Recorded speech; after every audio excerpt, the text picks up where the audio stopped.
What's up everybody, welcome back to another video. I'm Corey with Freaky Tech Reviews, where we do short reviews for tall people focused around tech. Today, we're gonna be taking a look at another gaming chair from Dowinx. So let's get started.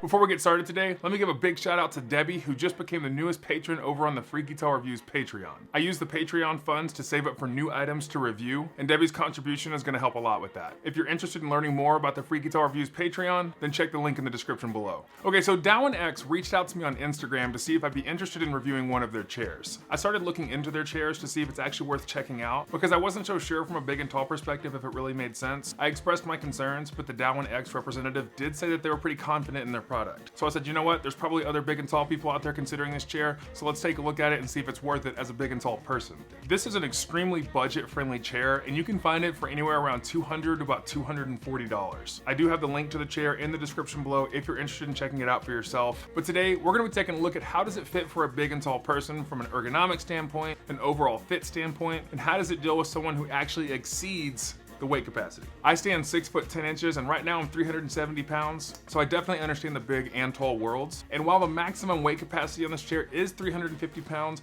I am gonna be reviewing it from that perspective. I don't expect it to hold up very well to that weight specifically, but let's see how it does anyways. I will have timestamps in the description below if you wanna jump ahead in the video. I'll have them for unboxing the chair, putting the chair together, reviewing the chair, and last to see if it gets the Freaky Tall stamp of approval. Lastly, before we get started today, I have a massive goal of hitting 10,000 subs by the end of 2022, and right now I'm just below 3,000. So if you enjoyed today's content, be sure to hit the subscribe button so you can join the Freaky Tall family and see when new videos come out. So let's dive in and take a look at the Dowinx Gaming Chair. So when you start the unboxing process, you immediately open it to see the seat back. Below that is the lumbar cushion, the armrests, then you pull the wheelbase out, the footrest, which I'll explain more about in just a little bit, the neck pillow, the seat itself, and then a box of parts, tools, and wheels, and everything you'll need to build the chair.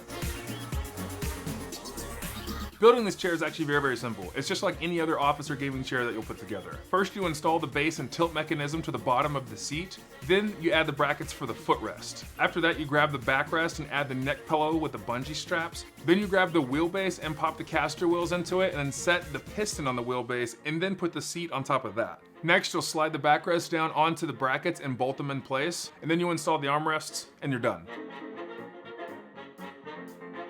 The Dowinx Gaming Chair is made from an alloy frame covered in hand-sewn PU leather, which stands for polyurethane leather, which is normally used for furniture and shoes. The seat has 5 inches of high-density foam, and on the description it says they have an upgraded LANT and gas cylinder and mechanism to increase the life expectancy of the chair. A couple of the things that the Dowinx website was promoting about this chair was the newly improved linkage armrests. I'm not exactly sure what that means. The massaging lumbar pillow that vibrates and is powered via USB, the neck pillow, the retractable footrest, and that it holds up to 350 pounds.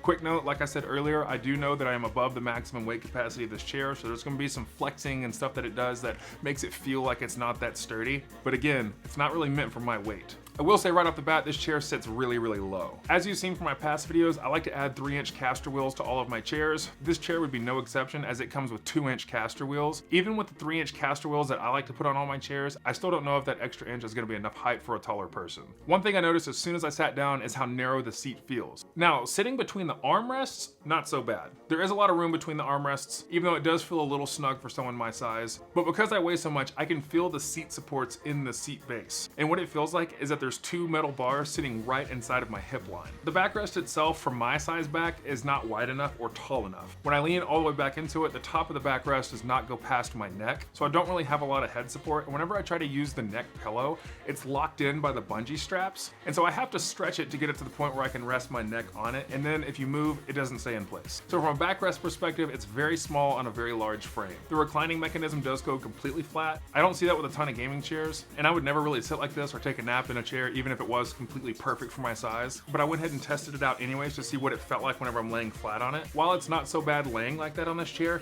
I did feel kind of a wobble to the piston, and I could tell that me being above the max weight capacity is definitely having an effect on this chair. So a footrest on a gaming chair is nothing that I haven't heard of, and the way that it works on the Dowinx chair is that it extends from the bottom of your seat. Now, for someone with really long legs, I have a 38-inch inseam and really heavy legs. The footrest itself only came just past my knees, and so because my legs are so long and heavy, it made the whole chair kind of lean forward whenever I'm sitting in it. So the idea is nice, but it's not something that I would really ever use when using this chair. Now, I will say one of my favorite features about this chair is the vibrating lumbar feature. It's a normal vibration that's powered via USB. It doesn't have an on and off switch. You actually have to plug it in, and that can kind of tether you to one spot so you can't really move around that much. But I will say the vibration was quite nice. I don't know how long that would actually last because of this chair being such a budget-friendly one, but that is definitely the feature of this chair that stood out to me, and I wish more chairs had it. I would say that the material overall does feel a bit cheap, especially when I'm coming fresh off of a review like with the Secret Lab Titan XL. That's definitely a more premium chair. This one, you definitely feel the price point. So, does it get the Freaky Tall stamp of approval? No. For a big and tall person, this chair is just not the answer. I understand it's very budget friendly. Can you sit in it? Absolutely. Can you sit in it for a long time?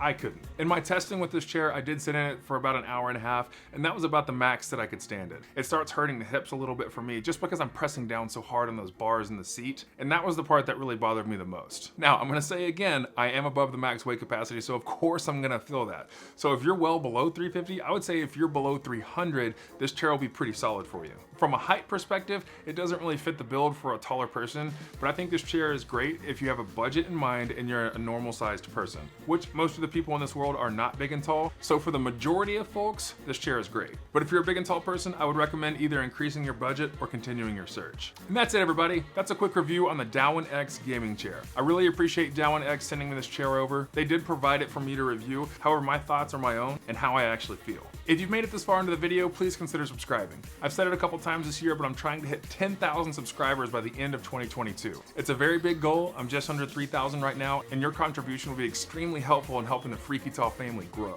So share this video, give it a thumbs up, and make sure you're joined to the Freaky Tall family so you can see when new videos come out. Also, be sure to check out my Instagram and my Twitter. I use these two platforms to share updates of what's going on behind the scenes at Freaky Tall Studios, and it's another way for me to engage with my audience. And if you're interested in supporting the channel financially, be sure to check out the Freaky Tall Reviews Patreon.